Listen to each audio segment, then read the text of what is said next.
Bismillahirrahmanirrahim. Assalamualaikum warahmatullahi wabarakatuh.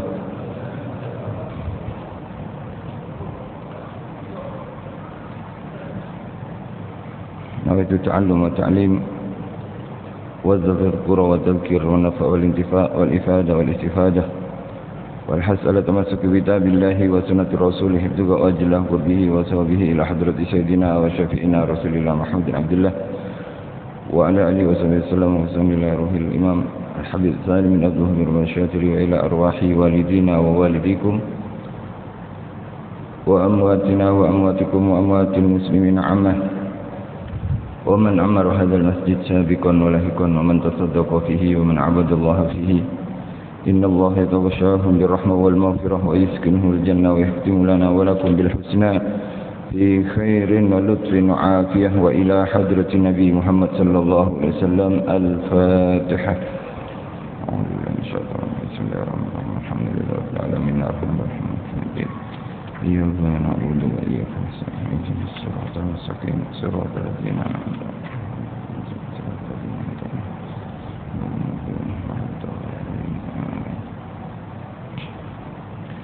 الحمد لله الذي هدانا لهذا وما كنا لنهتدي لولا أن هدانا الله.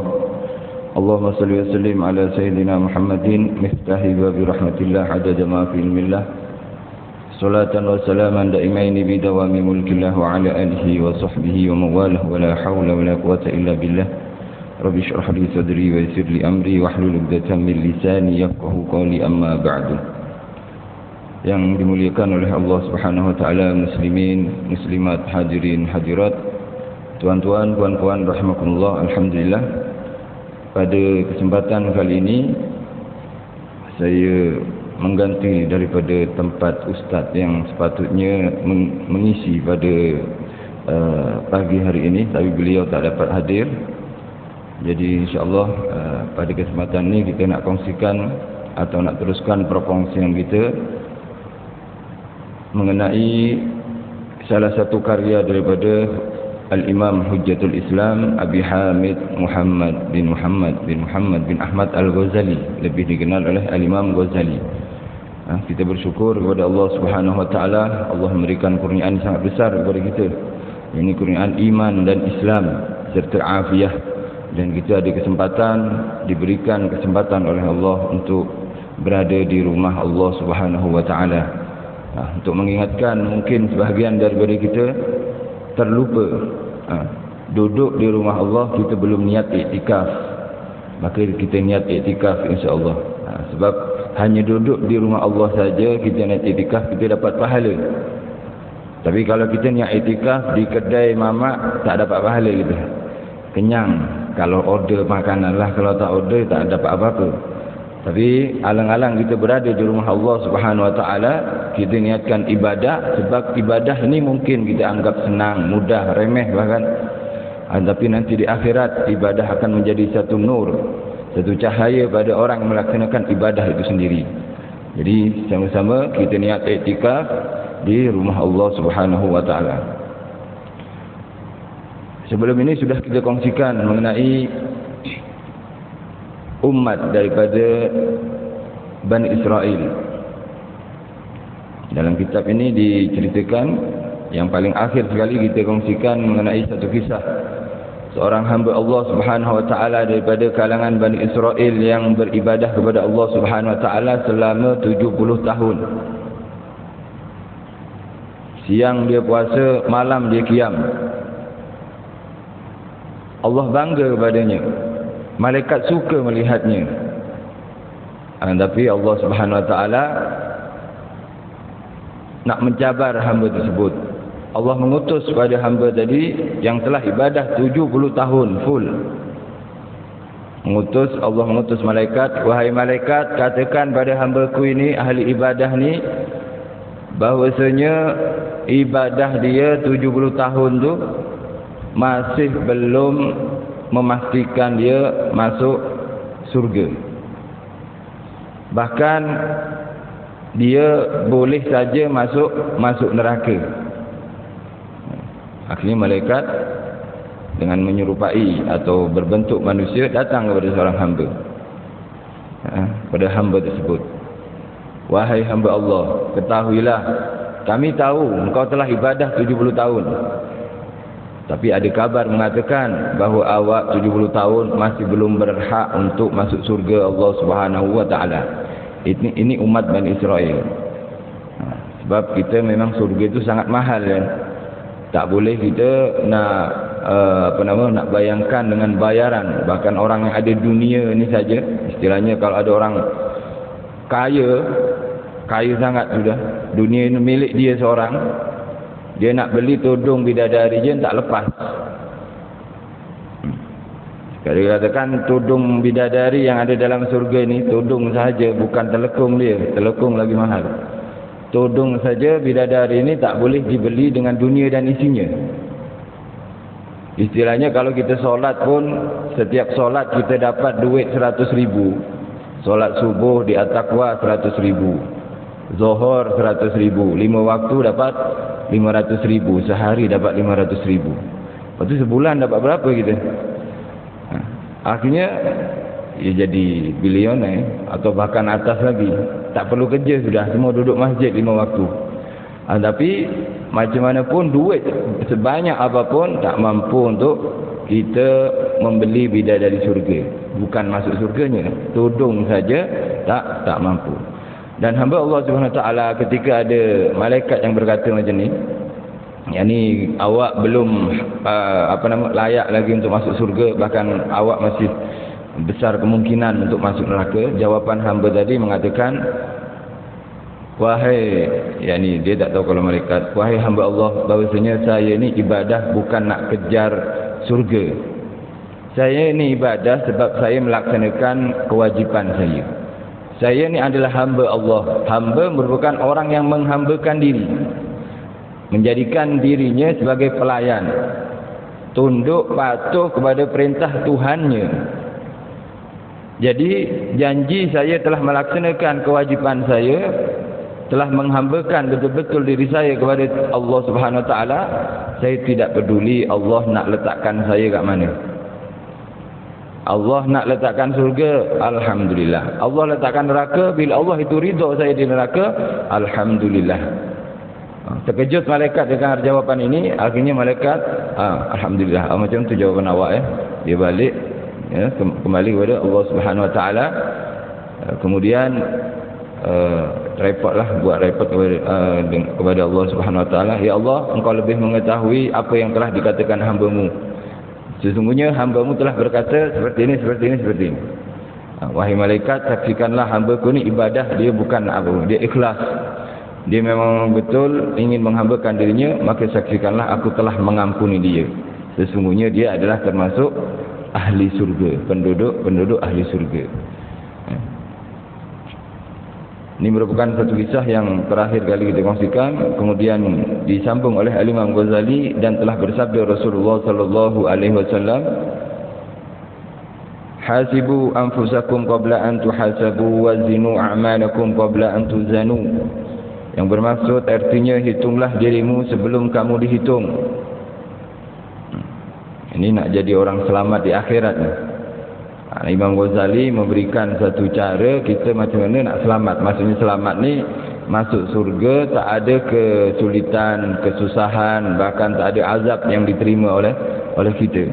Cara dia adalah sabda Rasulullah, hitunglah dirimu sebelum kamu dihitung. Ya, ini kurniaan Allah Subhanahu Wa Taala yang diberikan kepada kita. Kita kena kira kita buat apa nikmat Allah Subhanahu Wa Taala tersebut sebelum kita ditanyakan nanti di akhirat. Bukannya sibuk menghitung orang lain, istilahnya kalau sekarang menghitung keburukan orang lain.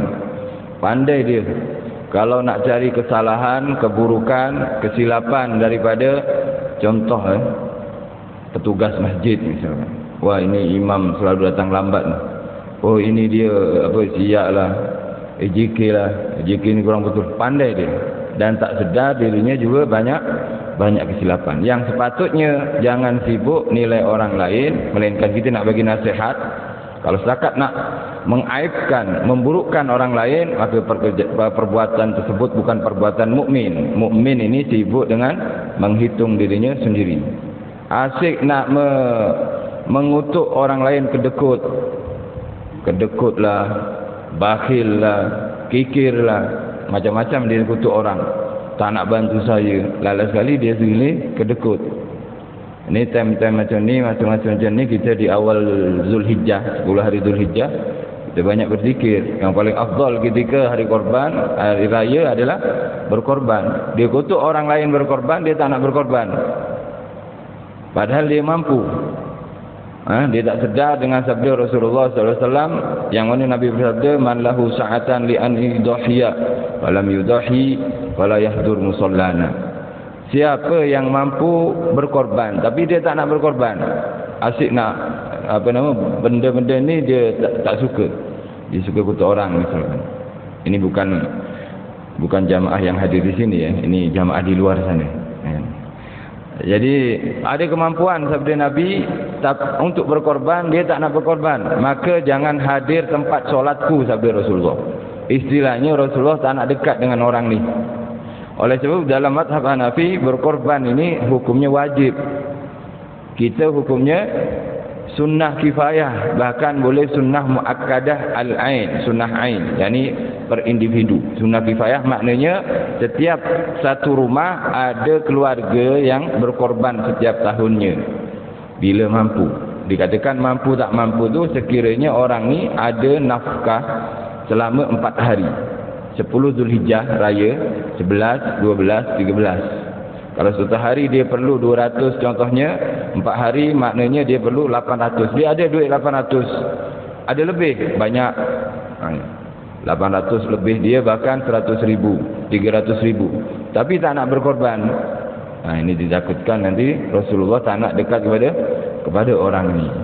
Masya Allah. Tapi pada sebagian hamba Allah, memang satu bahagian atau satu ekor kambing ini rasa banyak ya, 800 atau 900. Di Kota Damansara ada jenis ni, ada 800 yang biasa lembu satu bahagian. Ada lembu sado, lembu sado satu bahagian dekat 3,000 macam tu. Satu bahagian. Sebab satu ekor tu 20,000 atau lebih. Ini memang premium lah. Ini memang sesuai sabda Nabi, azimu duhayakum fa innahu matayakum. Besarkan korban kalian, sesungguhnya itu adalah kendaraan kalian nanti di akhirat. Ini yang mampu. Alhasil kemampuan tadi bukan dikira rumah besar apa semua, tak. Tengok dalam bank duit kita, simpanan kita ada berapa? Lebih Ustaz 800 ni kacang. Kacang benar-benar kena berkorban orang seperti ini. Berat Ustaz. Kalau berat paling kurang kita spend duit setiap bulan 70 ringgit. 1 tahun hasilnya 840. Lebih-lebih kalau kita spend duit 100 ringgit setiap bulan. Letak amplop, nama amplop korban. 1 tahun 1,200. Boleh ambil 2 bahagian, bahkan boleh ambil satu ekor kambing. InsyaAllah boleh kan. Sebagian orang memang rasa besar 800, tapi kalau dia spend duit 70 ke 80 atau bahkan 100, dia mampu. Takkanlah tak mampu nak spend duit untuk gudang garam, mampu kan. Ya, selalunya ni orang musliminah yang di luar sana, gudang garam 1 bulan 200. Ada yang 300. Tengok kelajuan dia. Sedutan dia laju 300 lah bulan. Maknanya kalau 1 tahun 3,600 sebetulnya dapat lembu sado ni. Dapat lembu sado, tapi dia nak bakar duit saja, akhirnya mungkin naik gudang garam nantinya. Kalau gudang garam ada lah, tapi tak ada di akhirat. Nak sampurna. Tokey gudang garam sendiri tak merokok. Ditanya kenapa awak tak merokok? Sebab saya orang dewasa. Saya berfikir rokok tak baik untuk saya. Tak baik untuk kesihatan, tak baik untuk poket. Jadi dia tak merokok, tapi orang suka merokok, akhirnya jadi orang paling kaya di Indonesia, di Indon. Ini yang laki-laki, yang perempuan lain pula. Yang perempuan ni pantang tengok tudung. rasa warna tudung ni tak ada lagi saya ni. Beli tudung bulan-bulan. Lah sekali satu bulan dah 400, 300. Belum terlekung lagi. Korban tak korban? Nak naik tudung nanti di akhirat. Atau bulepin apa macam-macam. Alhasil bukan maknanya kita tak boleh buat benda yang kita nak seronok, nak tenangkan jiwa, tapi jangan lupa akhirat pun kita kena ambil bahagian. Hasibu anfusakum. Kita kira diri kita, jangan asyik kita nak judge orang, hukumi orang macam ni, kita sendiri banyak kekurangan. Banyak kekurangan. Wazinu a'malakum qabla an tuzanu, sabda Rasulullah, dan timbanglah amalanmu sebelum kamu ditimbang. Termasuk sifat orang timbang amalan. Maksudnya timbang amalan seperti apa, Ustaz? Timbang amalan ni kalau kita nak beramal, selalunya amalan ini ada level dia. Sama-sama solat qobliyah misalkan ya, contoh ini saja. Sama-sama solat qobliyah, solat ba'diyah atau qobliyah. Tapi ada kalanya solat qobliyah ini pahalanya lebih besar sebab Nabi banyak buat. Ada kalanya solat qobliyah dapat pahala, tapi tak sebesar yang pertama. Contoh solat qobliyah ba'diyah ni kan bagi orang yang dekat-dekat rumah, apa maksudnya rumahnya dekat dengan tempat jamaah, itu afdal solatnya di rumah.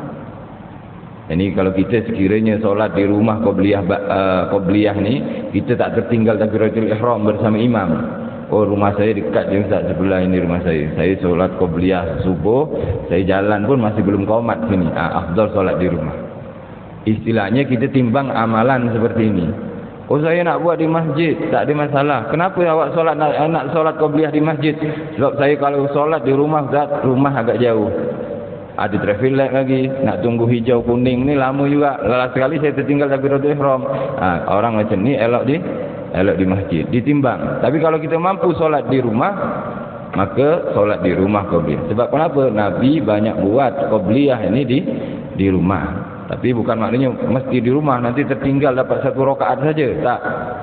Tengok ke keadaan. Ini menimbang amalan. Ba'diyah pun lebih kurang sama. Subuh tak ada ba'diyah, zuhur ada ba'diyah, isya ada ba'diyah, maghrib ada ba'diyah. Maghrib mungkin kita tak balik kalau yang ada dengar kuliah, tapi kalau yang balik afdal solat ba'diyah di rumah. Tapi masalah juga Ustaz kalau ba'diyah di rumah. Kenapa? Sebab kalau saya di rumah ini dah aura dia lain, aura ngantuk.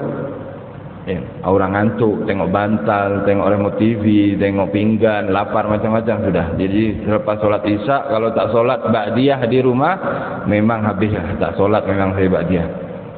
Tapi kalau kita mampu, saya sebetulnya mampu solat di rumah, Ustaz. Tak ada cabaran tu, ringan bagi saya. Elok bagi dia solat ba'diyah di rumah. Tapi kalau dia tak mampulah, masuk rumah saja dah tercium bau rumah, terus teringin nak peluk bantal peluk. Jadi kalau orang seperti ini, solat ba'diyah di rumah. Ini menimbang amalan. Sama dengan sedekah. Nak sedekah besar, dia tengok masanya juga. Seperti Idul Adha macam ni, kita sedekah 1000 misalkan. Sedekah kat mana elok? Berkorbanlah elok. Oh, sedekah, saya dah berkorban Ustaz, tapi nak sedekah. Tengok bahagian-bahagiannya. Al-Imam Suyuti, dan ini untuk menimbang amalan kita, buat yang terbaik. Yakni akan ada masanya sendiri. Seperti Al-Quran, dan para ulama mengatakan baca Al-Quran. Saya nak baca siang malam, nak baca Al-Quran terus Ustaz. Ini afdal lah, elok orang macam ni. Tapi ada sebagian orang, dia mampu satu waktu saja. Saya boleh baca Quran, tapi hanya satu waktu. Imma siang atau malam. Kalau saya baca siang, malam saya tak boleh baca. Maknanya apa yang lebih afdal untuk orang ini? Baca Al-Quran malam. Baca Al-Quran malam.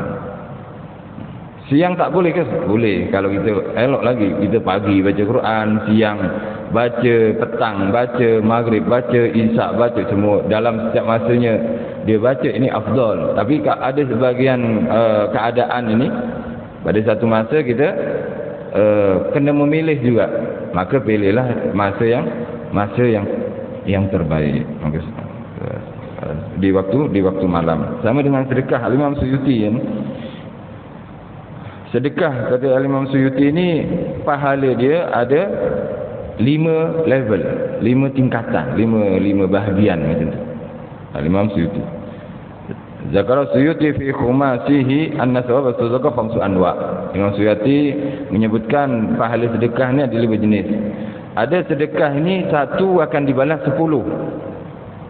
Wahidatun bi asratin, satu dengan 10. Kita sedekah RM1 dibalas RM10. Sedekah 10 dibalas 100, 100 dibalas 1000 dan seterusnya. Ini bila kita sedekah kepada ala sahihil jismi, kepada orang yang sehat badannya. Yakni sedekah kepada orang yang sehat badannya, tak ada sakit, tak ada keperluan, dia sehat. Kita nak bagi saja, kita nak bagi nasi lemak contohnya. Saja nak bagi roti canai misalkan, satu dibanding dibalas 10. Ada juga yang kedua, wahidatun bitis'in, satu akan dibalas 90 untuk kita timbang amalan. Satu dibalas 90, iaitu bila sedekah kepada alal a'ma wal mubtala, bila kita sedekah kepada orang buta atau orang kurang upaya. Tapi saya nak sedekah semua. Ini afdal lah kalau buat. Saya orang buta saya bagi, orang sehat saya bagi, orang tua saya bagi, semua saya bagi. Ini elok macam ni. Tapi kalau ada kita kemampuan tu, limit kemampuan kita terhad, maka kita kena pilih. Sebab kenapa? Seperti kita nak melabur saham lah.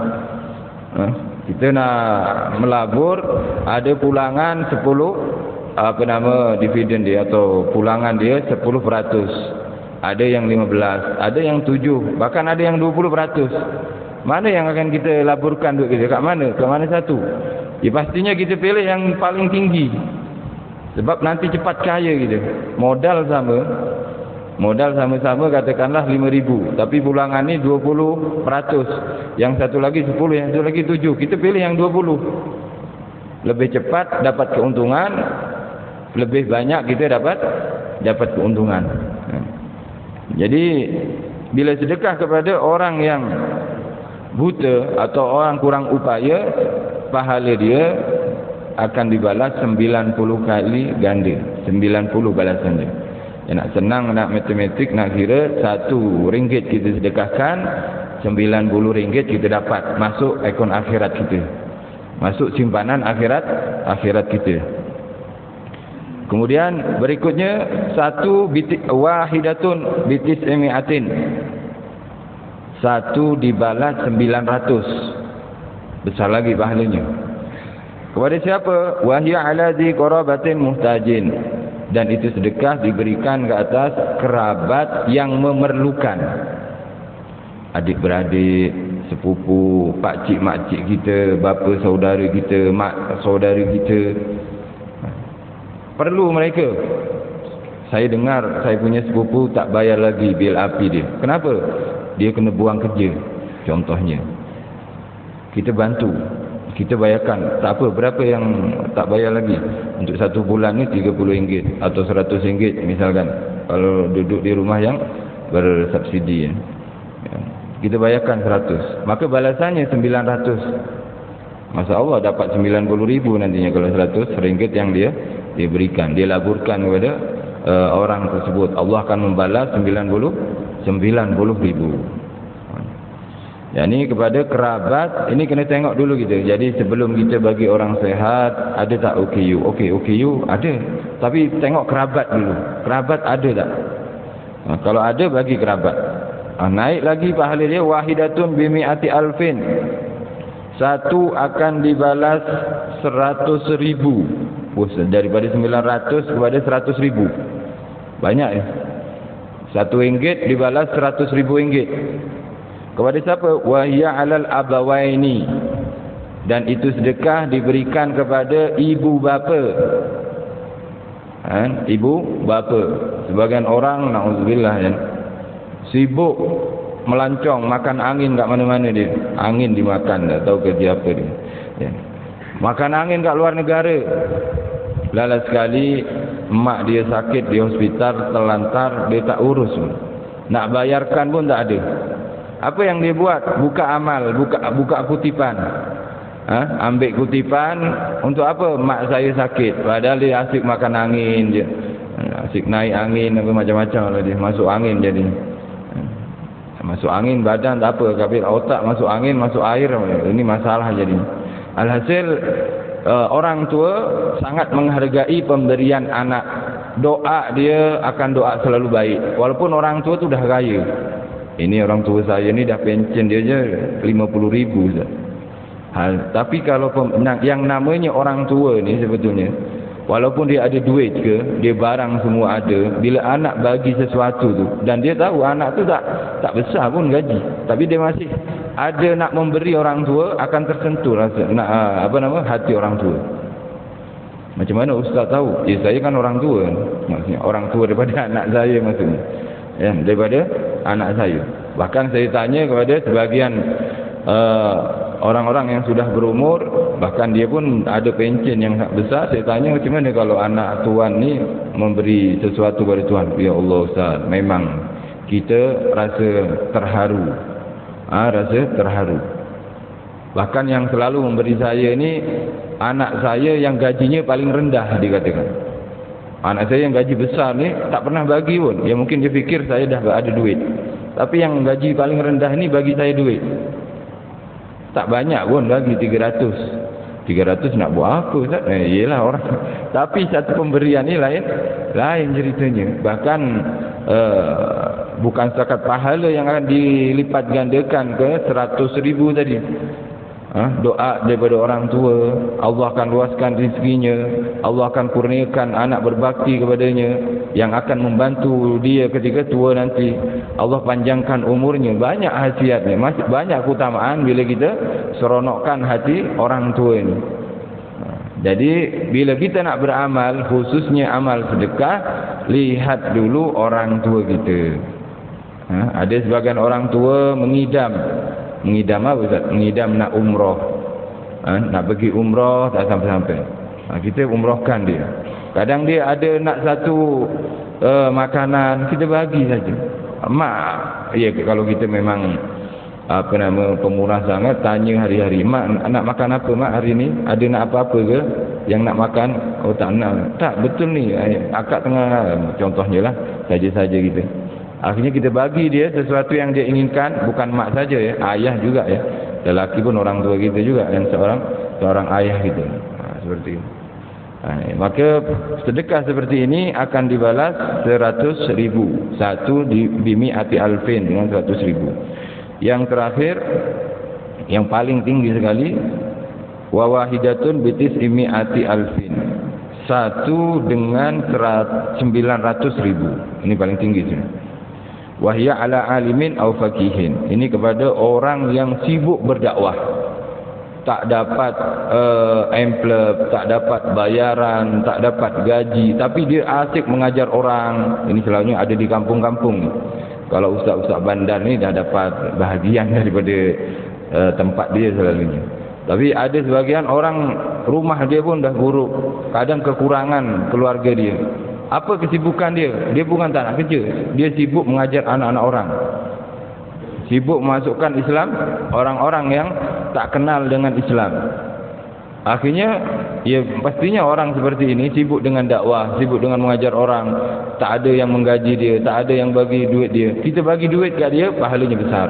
Sebab kenapa? Sebab dia bila dah ada rezeki, dia akan tenang, semakin semangat dia dakwah.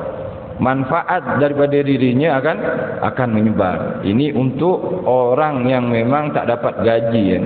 Tapi kalau sebagian orang alim pun, orang faqih, dia besar income dia. Maksud ya ni yang dimaksud di sini oleh Imam Suyuti adalah orang yang sibuk dakwah, tak ada gaji, tak ada elon, kemudian dia sibuk dakwah saja.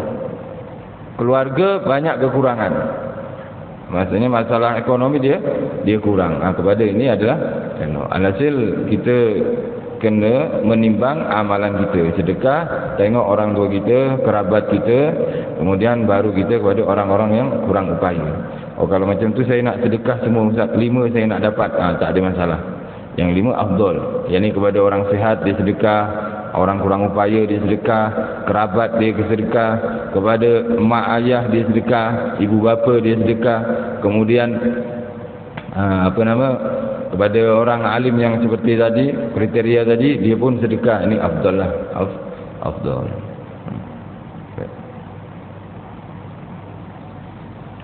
Berkata Sayyidina Ali radhiyallahu taala anhu, "Man dhanna annahu bidunil jahdi yasilu fa huwa mutamannin, wa man dhanna annahu bibadlil jahdi yasilu fa huwa mustaghnin." Artinya, siapa yang menyangka bahawa tanpa usaha ia akan dapat masuk ke dalam syurga, maka orang itu hanya berangan-angan sahaja. Imam Ghazali. Ini memang berkaitan dengan mengamalkan ilmu, atau pahala itu mengikut dengan amalan seseorang. Bila orang tak beramal, dia tak dapat pahala. Bila ada orang yang tak ada amal, tak ada usaha, berangan-angan masuk surga, nama dia orang ni berhayal, kata Imam Ghazali. Sama dengan orang sakit, dia tengah sakit, lepas tu jom pergi hospital atau pergi doktor, kita cek sakit apa. Tak nak lah, nanti Allah bagi sembuh, jangan risau. Pergi klinik, tak nak. Pergi ke jumpa doktor, tak nak. Nak makan obat, tak nak. Apa harapan dia? Sembuh. Nak sembuh dari mana? Ya, kalau orang sakit ni kena pergi tanya apa sakit dia. Atau kalau dia tahu, oh ni sakit saya yang lama ini, saya tahu obatnya, dia makan obat sebagai bentuk ikhtiar daripada kita, usaha dia. Jadi bila obat tu dah dimakan, kemudian dia mengharap ada kesembuhan, ini bukan berhayal, ini memang sepatutnya sudah. Sama dengan orang yang masuk surga. Nak masuk surga, tak nak solat, tak nak puasa, tak nak beramal, nak masuk surga dari mana? Sama orang sakit nak sembuh tapi tak buat apa-apa. Dan siapa yang menyangka bahawa hanya dengan usaha saja ia akan masuk ke dalam surga, maka orang itu telah merasa kaya daripada rahmat Allah SWT. Seperti juga kata Sayyidina Ali karamallahu wajhah, bila ada orang yang overconfident atau terlalu percaya diri dengan amalnya dia boleh masuk surga, maka dia seakan-akan telah menepikan rahmat Allah Subhanahu wa taala. Kita memang kena ibadah, tapi bukan ibadah yang memasukkan surga. Yang memberikan kita kebenaran untuk masuk surga adalah rahmat Allah Subhanahu wa taala. Allah berfirman, "Inna rahmatallahi qaribum minal muhsinin." Dan sesungguhnya rahmat Allah Subhanahu wa taala ini hampir, yakni peluang besar akan didapat oleh orang-orang muhsin, orang-orang yang buat baik. Maknanya antara penduduk surga itu 90%, bahkan sebagian besar adalah orang-orang yang buat baik. Itu harapan kita beribadah kepada Allah Subhanahu wa taala, melaksanakan solat, jamaah, iktikaf dan sedekah dan sebagainya. Kita mengharap Allah merahmati kita insya-Allah. Mudah-mudahan kita sentiasa dalam rahmat Allah Subhanahu wa taala di dunia dan di akhirat. Baik. Dan berkata Imam Hasan Al-Basri, Sayyidina Hasan Al-Basri berkata, mencari surga tanpa amalan satu dosa daripada segala dosa. Dan beliau berkata lagi, tanda faham hakikat ilmu ialah meninggalkan memperhatikan kepada pahala amalan, bukan meninggalkan beramal. Orang dikatakan faham hakikat ilmu ini adalah bila dia meninggalkan berkira dalam amalnya, bukan meninggalkan beramal, tapi meninggalkan berkira atau mengira dalam amal ibadahnya. Alah, awak tak payah amal lah, tak ikhlas. Awak tak payah amal lah, masih muda, nanti maksiat lagi. Tak. Orang ada ilmu tu bukan meninggalkan amal, meninggalkan beramal, tapi meninggalkan berkira dalam beramal. Istilahnya, awak dah sedekah hari ni, tak ingatlah, lupa lah berapa. Istilahnya tak perlu diingat-ingat. Kalau bantu orang, ibadah apa yang telah dibuat, dia tak ingat. Ini maknanya orang ni faham tentang hakikat ilmu. Baik, ada 7 minit lagi. Ini perkataan daripada kalam hikmah daripada Imam Hasan Al-Basri, seorang ketua tabi'in, seorang tabi'in yang wafat pada tahun 110. Sayyidina Hasan Al-Basri ini sangat disegani di zamannya. Dia bila ceramah, Sayyidina Hasan Al-Basri ini tak pernah ceramah dunia, keduniaan ini tak pernah dengar bahkan. Dan dia bila datang ke tempat dia, tempat belajarnya, ramai manusia yang datang dan tak pernah membezakan mana satu yang akan duduk depan, mana satu yang kena duduk belakang, kaya ke, miskin ke, muda ke, tua, datang awal dia duduk awal, duduk depan. Semua berebut nak dekat dengan Sayyidina Hasan Al-Basri. Mereka bangga, yakni orang biasa suka duduk dengannya, peniaga suka, ahli politik pun suka duduk dengannya. Sebab kenapa? Sebab tak ada cakap dunia dalam majlisnya, akhirat saja. Tak ada nak kutuk orang, tak ada nak salahkan orang, tak ada nak benci kepada orang atau ajak orang benci kepada orang lain, tak ada macam tu. Jadi ahli politik pun suka. Bahkan dikatakan pernah sampai ada beberapa jamaahnya yang meninggal dunia dalam majlisnya, terlampau takut kepada akhirat. Sayyidina Hasan Al-Basri, ada yang pingsan, ada yang sampai ada yang meninggal. Beberapa jamaah tu ada yang meninggal dalam majlis ilmu tersebut ketika Sayyidina Hasan Al-Basri menceritakan tentang akhirat, khususnya tentang neraka dan azab-azab kesulitan yang berada di akhirat. Jadi berkata Sayyidina Hasan Al-Basri, tanda faham hakikat ilmu ialah meninggalkan memperhatikan kepada pahala amalan, bukan meninggalkan beramal. Ini elok bagi kita. Bila kita dah bantu orang, jangan kita nak sebut-sebut lagi sudah. Oh, awak tak ingat dia dulu awak saya bantu, kalau tak memang tak dapat kerja lah awak ni. Oh, dulu dia sombong dia sekarang. Padahal awal-awal dulu saya yang bagi modal kepadanya. Ini berkira dalam beramal. Itu amal kita, tak payah dikira sudah. Amal umrah ke, amal haji ke, sedekah ke, solat ke, apa saja tak perlu dikira. Kita serahkan, kita tawakal kepada Allah SWT dengan harapan diterima oleh Allah SWT. Dan insya-Allah kita tutup dengan sabda Rasulullah SAW. Bab ini ditutup dengan sabda Nabi, yang mana Nabi bersabda, al-kaisu man dana nafsahu wa amila lima ba'dal maut, wal ahmaq man ittaba hawahu wa tamanna 'ala Allah ta'ala al-amani. Artinya orang bijak itu ialah orang bijak. Orang bijak itu ialah orang yang sentiasa menghitung dirinya dan beramal untuk kehidupan sesudah matinya. Ini orang bijak ni. Bukan bijak maknanya dia dapat 9A. Itu memang bijak di dunia lah. Tapi hakikat orang bijak, Al-Qais, Rasulullah memberikan ta'rif, pengertian tentang orang bijak adalah dia selalu menghitung dirinya dan beramal untuk kehidupan selepas mati. Ini orang bijak hakikat. Maknanya orang ni bijak betul. Baik.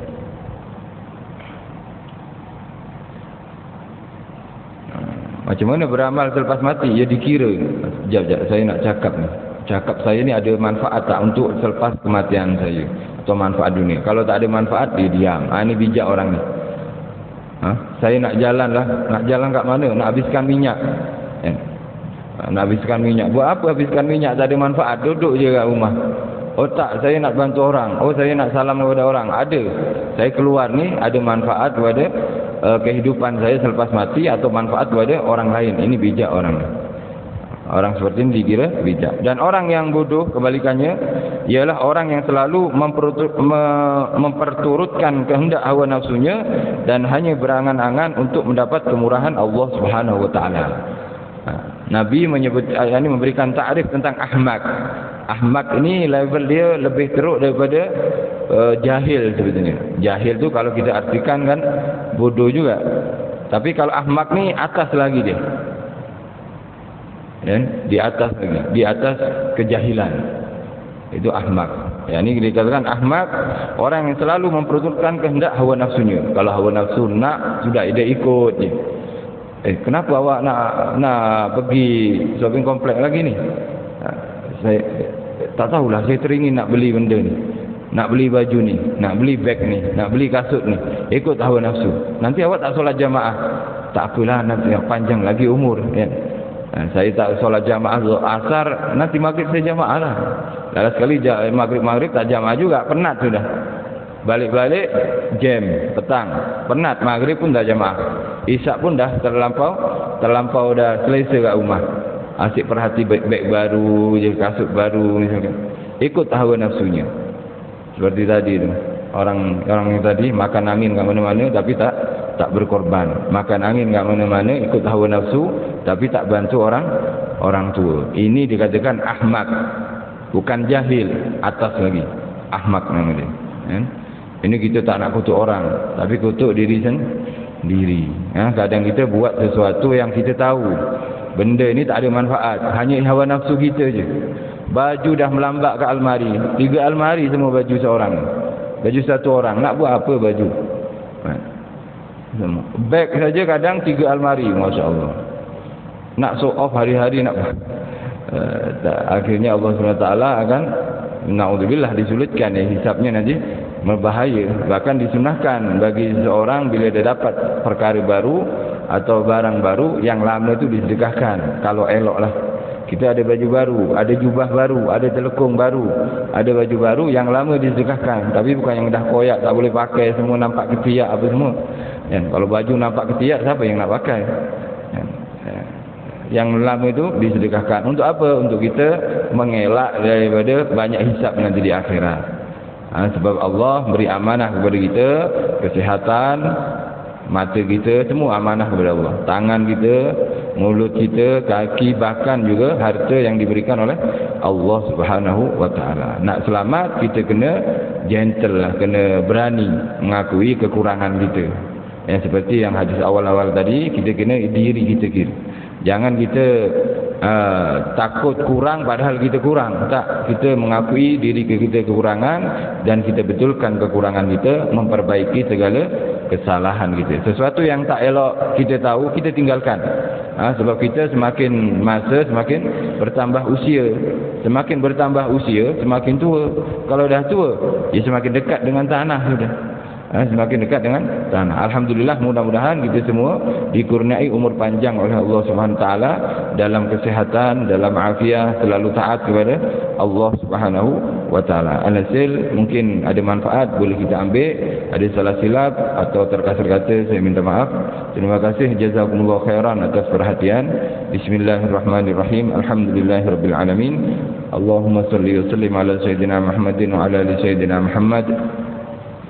ربنا انفعنا بما علمتنا ربي علمنا الذي ينفعنا ربي فقهنا وفقه أهلنا وقرباتنا في ديننا مع أهل كتر أنثى وذكر ربي وفقنا ووفقهم لما ترتدي قولا وفعلا كرما وارزق الكل حلالا دائما وأخلت علما نهضى بالخير ونكفى كل شر ربنا أصلح لنا كل شؤون وأقر بالرضا منك العيون واقضي أنا ربنا كل الديون قبل أن تأتينا رسل المنون واغفر واستر أنت أكرم من ستر وصلاة الله تغشى المصطفى من إلى الحق دعانا والوفاء بكتاب فيه لنا شفاء وعلى الآل الكرام شرفاء وعلى الصحب المصابيح الغرر اللهم اهدنا بهداك واجعلنا ممن يسارع في رضاك ولا تولنا وليا سواك ولا تجعلنا ممن خالف أمرك وعصاك وحسبنا الله ونعم الوكيل ولا حول ولا قوة إلا بالله العلي العظيم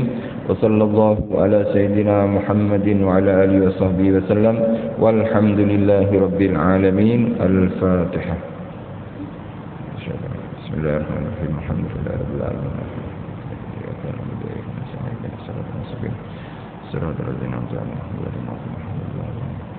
Wabillahi taufiq wal hidayah wal ridha wal inayah. Assalamualaikum warahmatullahi wabarakatuh.